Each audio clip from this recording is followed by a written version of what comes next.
Olá, meu querido irmão, minha querida irmã. Eu desejo que a paz do Senhor Jesus repouse agora sobre você e sobre a sua família também. Amém? Eu sou o pastor Antônio Júnior e estamos aqui reunidos em mais uma oração dessa corrente de fé e de esperança. Irmãos, todo dia, quando eu medito aqui na palavra, eu peço a Deus que te entregue uma mensagem. Eu procuro me identificar com você naquilo que você está passando. Sabe por quê? Quando Jesus esteve aqui na terra, ele se identificava com as pessoas, com o sofrimento delas principalmente. E as pessoas então abriam o coração e aí Deus operava na vida delas. É por isso, irmãos, que aqui eu não perco tempo falando de religião. Eu falo apenas da palavra do Senhor, porque da mesma forma que o Espírito Santo, ele agia na vida de Jesus e através dele, ele também faz isso na nossa vida, sabe? E quando o Espírito Santo ele toca o nosso coração, a gente abre o coração e aí ele começa a fazer a obra na nossa vida. Tente imaginar o seu coração como se ele tivesse muitas portas, muitas portinhas fechadas. No geral, a gente não tem coragem de abrir todas as portas. É difícil você encontrar alguém que é totalmente rendido ao Espírito Santo e quer que ele faça uma obra completa. É muito difícil encontrar pessoas assim e eu espero que você seja uma delas. Mas geralmente, irmãos, as pessoas, elas se trancam para algumas áreas da vida e elas não deixam Deus trabalhar. Sabe, irmãos, por exemplo, vamos supor que você tem um trauma da infância. Aquilo gerou em você uma dor tão forte que aquilo agora é uma porta fechada. E enquanto você não abrir o seu coração nessa área e falar, Senhor, cura essa ferida emocional que eu tenho contra o meu pai, contra minha mãe, contra alguém que me feriu, alguém que abusou de mim, enquanto você não pedir para Deus te curar, Ele não vai curar, porque Deus ele respeita a nossa escolha, Ele é educado, entendeu? O Espírito Santo ele é educado. Mas quando você decide abrir o seu coração, rasgar o seu coração diante do Senhor em oração, aí Ele começa a fazer a obra. Pode parecer que está demorando, pode parecer que nada está mudando, mas o Senhor ele promete que quando você entrega a Ele os seus caminhos, o seu coração, o seu futuro, Ele começa a trabalhar em seu favor. Lá em Isaías 64, versículo 4, diz que nunca se ouviu falar de um Deus semelhante ao nosso, que trabalha em favor daqueles que nele esperam. Amém? Irmãos, o problema é que nós não queremos esperar no Senhor e nós com isso não deixamos Ele trabalhar em nosso favor, ou seja, nós estamos sempre tentando resolver tudo do nosso jeito, na nossa força, de acordo com aquilo que a gente aprendeu, de acordo com a nossa sabedoria. Por isso eu quero te mostrar aqui hoje alguns exemplos de pessoas que mesmo passando por dúvidas, elas esperaram em Deus uma resposta e o Senhor respondeu a elas. Eu quero aproveitar esse momento aqui e te revelar uma coisa do meu coração. Sabe, irmãos, muitas pessoas acham que eu estou sempre assim, firme, fervoroso com Deus, sabe? Eu estou sempre animado, eu nunca duvido das promessas do Senhor, eu sempre tenho certeza de tudo, simplesmente porque eu trago uma palavra de direção para vocês. Eu trago uma palavra abençoada que o Espírito Santo colocou no meu coração. Mas, irmãos, eu também, assim como você, eu tenho meus momentos de fraquezas. Eu tenho meus momentos em que eu não tenho vontade de orar, eu não tenho vontade de ler a Bíblia. Eu tenho meus momentos em que eu questiono aquilo que Deus falou para mim e falou a meu respeito. Então, irmãos, eu também estou nessa batalha. E eu estou te falando tudo isso aqui para você entender que todo ser humano, seja líder, seja um pastor, um missionário, seja uma pessoa tremendamente usada por Deus, todos nós, irmãos, temos os nossos momentos de fraqueza. E homens e mulheres da Bíblia passaram por isso também. Homens que fizeram coisas grandiosas, maravilhosas. Por exemplo, Moisés. Existe alguém que presenciou tantos milagres quanto Moisés, irmãos? Moisés foi um homem tremendamente usado por Deus. No entanto, ele teve momentos de desespero. Ele chegou a reclamar com Deus que não aguentava mais aquele fardo de carregar aquele povo no deserto. Irmãos, em momento algum, Deus ele ficou zangado com essas perguntas. Em momento algum, Deus ficou com raiva. Pelo contrário, Deus fez questão de responder aqueles questionamentos. E eu vou ler com você aqui algumas histórias, alguns testemunhos da palavra, você vai ficar maravilhado. E no final eu quero orar por você, eu quero interceder pela sua vida, porque Deus me chamou para isso. Deus me chamou para essa obra aqui, que eu estou fazendo junto com você, todo dia, como se eu pegasse na sua mão e te encorajasse. Irmãos, a Bíblia diz lá em Hebreus capítulo 10, que nós devemos encorajar uns aos outros, ainda mais agora que estamos próximos da volta de Jesus. É para isso que nós nos reunimos como igreja. Não precisa ser dentro de uma igreja. É claro que eu sou totalmente a favor de nos reunirmos em uma igreja, mas a Bíblia diz que, acima de tudo, devemos nos reunir como igreja. E o que seria isso? É você e eu, é nós lermos a palavra juntos, é nós trocarmos experiências, falarmos das grandezas de Deus. Tudo isso faz de nós uma família na fé, amém? Então, se você ainda não faz parte do nosso grupo aqui, eu peço para você se inscrever. Olha aqui embaixo do vídeo, tem um botão inscrever-se, do lado tem um sininho, é muito importante você clicar nele, dá uma olhadinha aí, e também selecione a opção todas para você não perder os próximos vídeos que eu vou colocar, porque eu quero te ajudar na caminhada com Deus todo dia, tá certo? Então, irmãos, como eu estava falando para vocês, nem sempre eu sinto aquele fogo do Espírito Santo, nem sempre eu sinto aquela vontade de orar, sabe? E talvez você se encontre em um desses momentos em que o seu coração já não sente mais aquela paixão por Jesus como antes, sabe? Às vezes a gente até se pergunta, né? Será que Deus ainda está comigo? Por que será que a minha fé parece tão fraca? Irmãos, pode acreditar, isso é mais comum do que a gente imagina. Mas a boa notícia é que a Bíblia não esconde essas crises espirituais que muitos homens e mulheres de Deus enfrentaram no passado e continuam enfrentando hoje em dia. Pelo contrário, a Bíblia revela que até os profetas, que tiveram muitas experiências tremendas com Deus, eles passaram por momentos de dúvidas, aquele sentimento de que Deus está distante. E tem um exemplo muito forte na Bíblia sobre um homem chamado Abacuque. Abacuque era um profeta de Deus e ele aparece num momento muito conturbado da história do povo de Judá. A Bíblia mostra que durante a vida e o ministério de Abacuque, o cenário, irmãos, era de guerra, muita violência, muita injustiça, muita idolatria. Será que isso é parecido com o Brasil hoje? Será que isso é parecido com a nossa realidade, irmãos?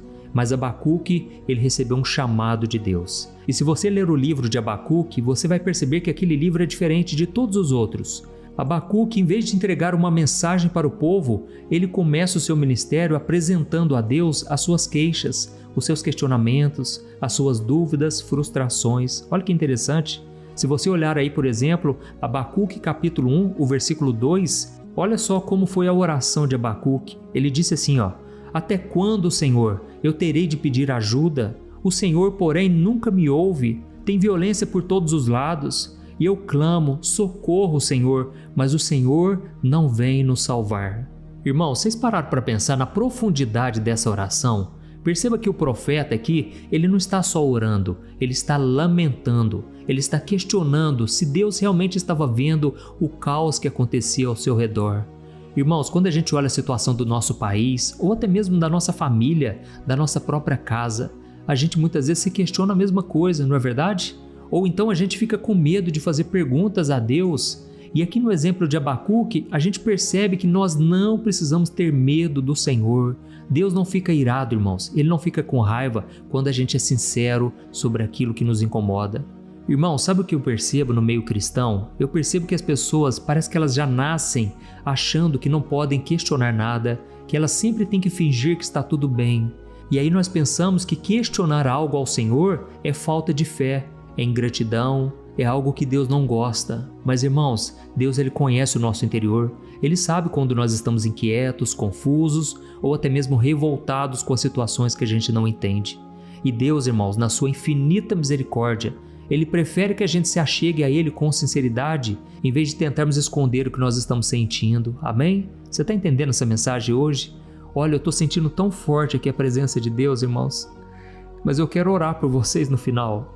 Por isso, continue comigo aqui. Olha, inclusive todo dia que eu faço a oração, por favor, vamos respeitar o momento de oração. É o momento que a gente busca ao Senhor, sabe?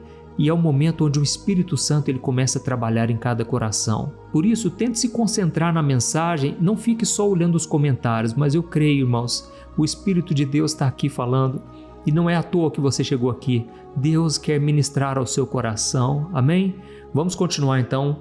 Eu vejo aqui, irmãos, que quando Abacuque ele reclama que Deus não está respondendo, Deus se compadece e sabe o que ele faz? Ele finalmente traz uma resposta, só que é uma resposta diferente. E muitas vezes, irmãos, a gente se frustra porque a gente coloca uma expectativa de que Deus vai fazer sempre do nosso jeito, no nosso tempo, tem que ser da nossa maneira. E nem sempre é assim, irmãos. A Bíblia vai contar então no livro de Abacuque, o próprio Deus disse o que ele iria fazer. Sabe o que é?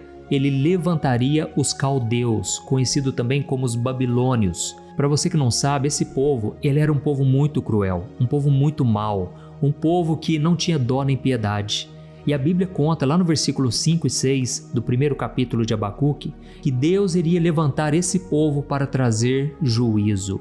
Irmãos, isso deixou Abacuque ainda mais confuso, porque parecia que Deus estava sendo injusto, usando uma nação ímpia, que era os babilônios, para corrigir o seu próprio povo.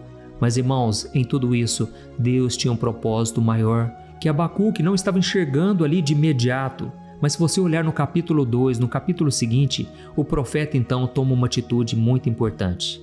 A Bíblia conta que ele decide subir a uma torre de vigia e ele ficou ali esperando pela resposta do Senhor.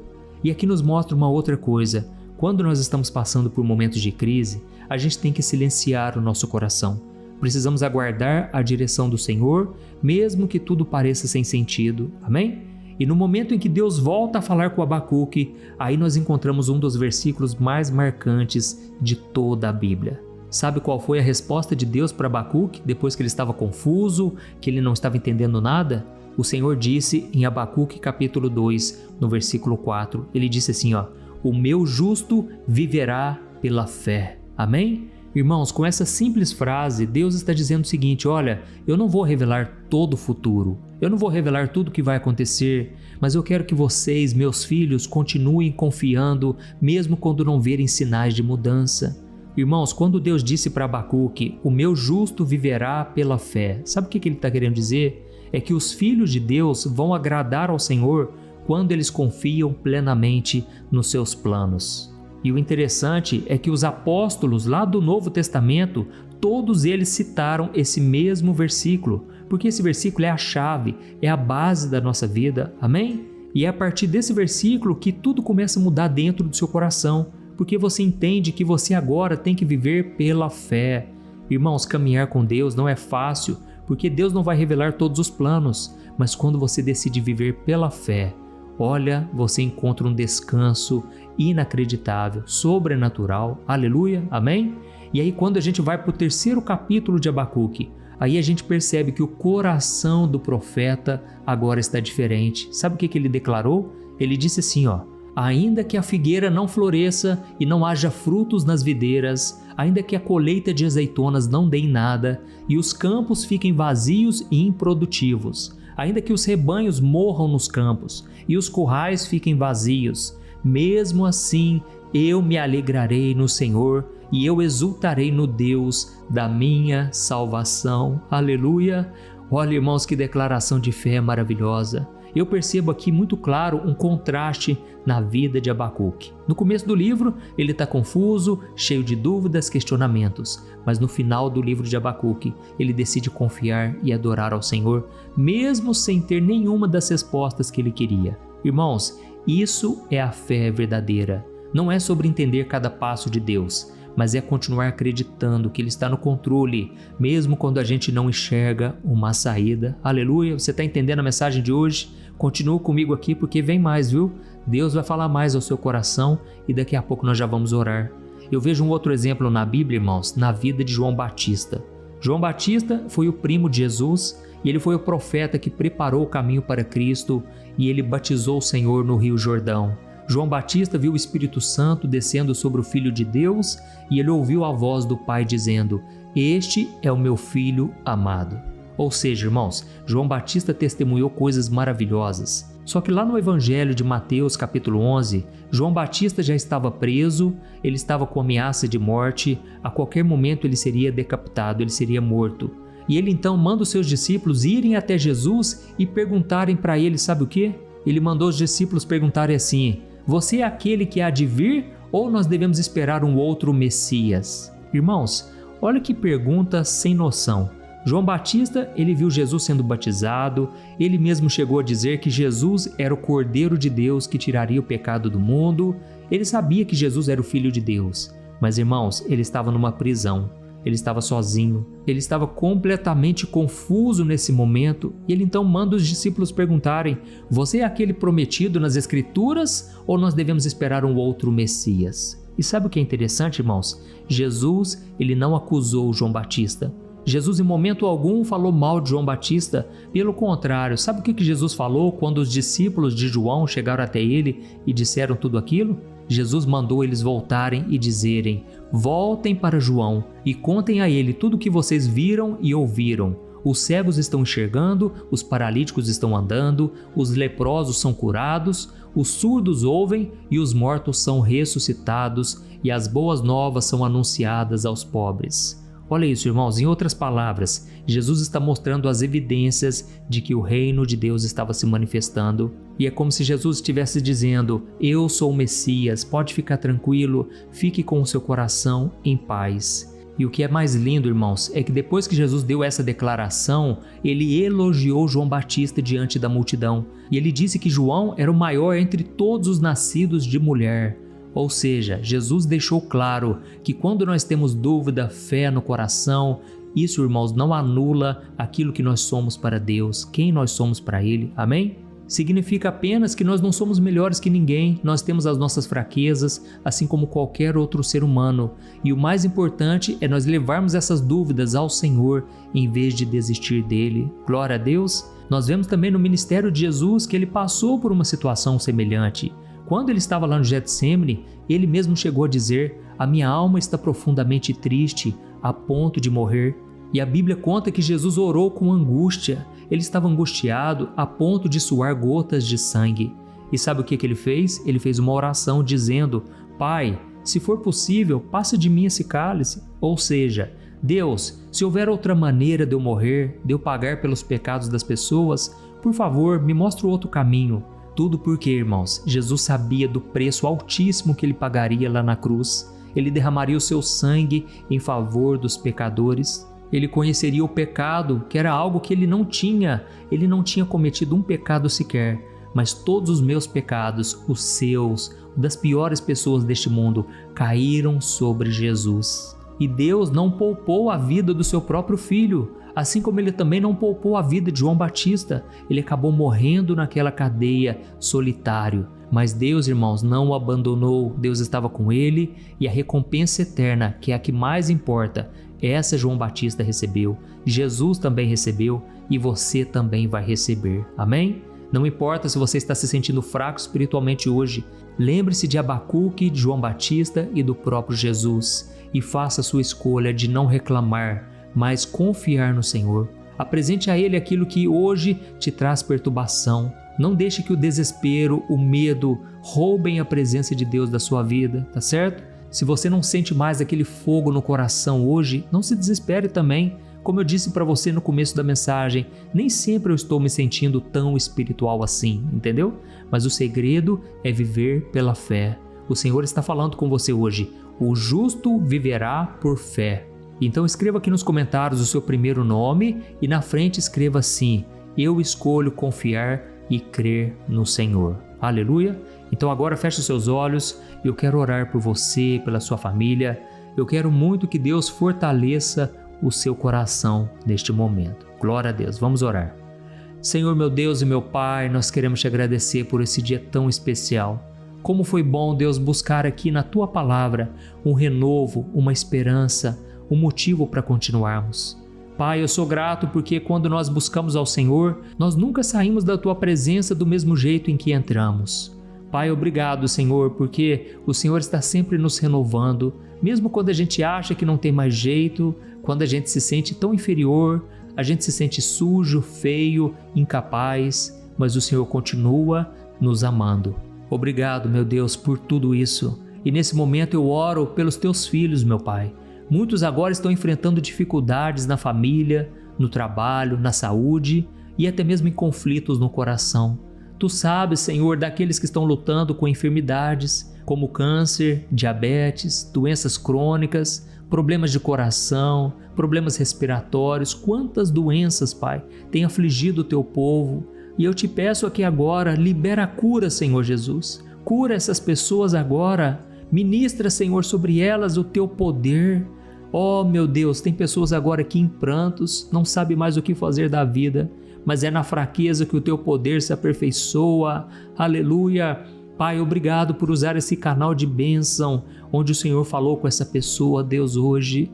Obrigado, meu Deus, porque eu creio que pessoas agora com problemas emocionais estão sendo curadas. Pessoas com depressão, ansiedade, medo e essa tristeza profunda, elas são curadas agora pelo poder do Teu nome, Jesus. Cura as enfermidades, Senhor. Visita, meu Pai, cada coração, renova a esperança, meu Deus. Tem pessoas aqui pensando em desistir da caminhada, não estão suportando mais. Mas assim como Abacuque foi para uma torre de vigia, ficou esperando a tua resposta e o Senhor veio e falou com ele.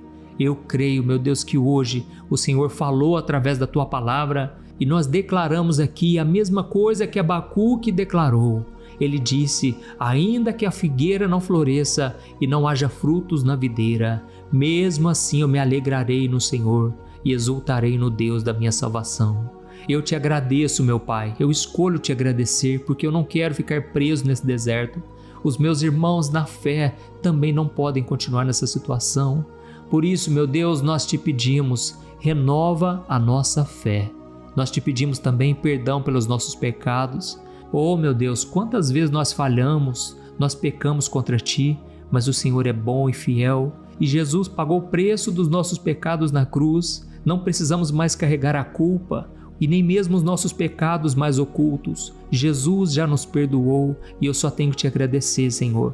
Pai, essas pessoas que agora estão confessando a Ti como Senhor e Salvador, escreva o nome delas no livro da vida. Ouça a oração que elas estão fazendo agora, entregando o seu coração, crendo que Jesus morreu na cruz por elas e ressuscitou. Oh, meu Deus, muito obrigado por este momento e é no nome do Senhor Jesus que nós oramos e nós já te agradecemos por tudo que o Senhor fez aqui e ainda irá fazer na vida das pessoas que vão receber esta oração agora. Em nome de Jesus que eu oro e te agradeço. Amém. Glória a Deus.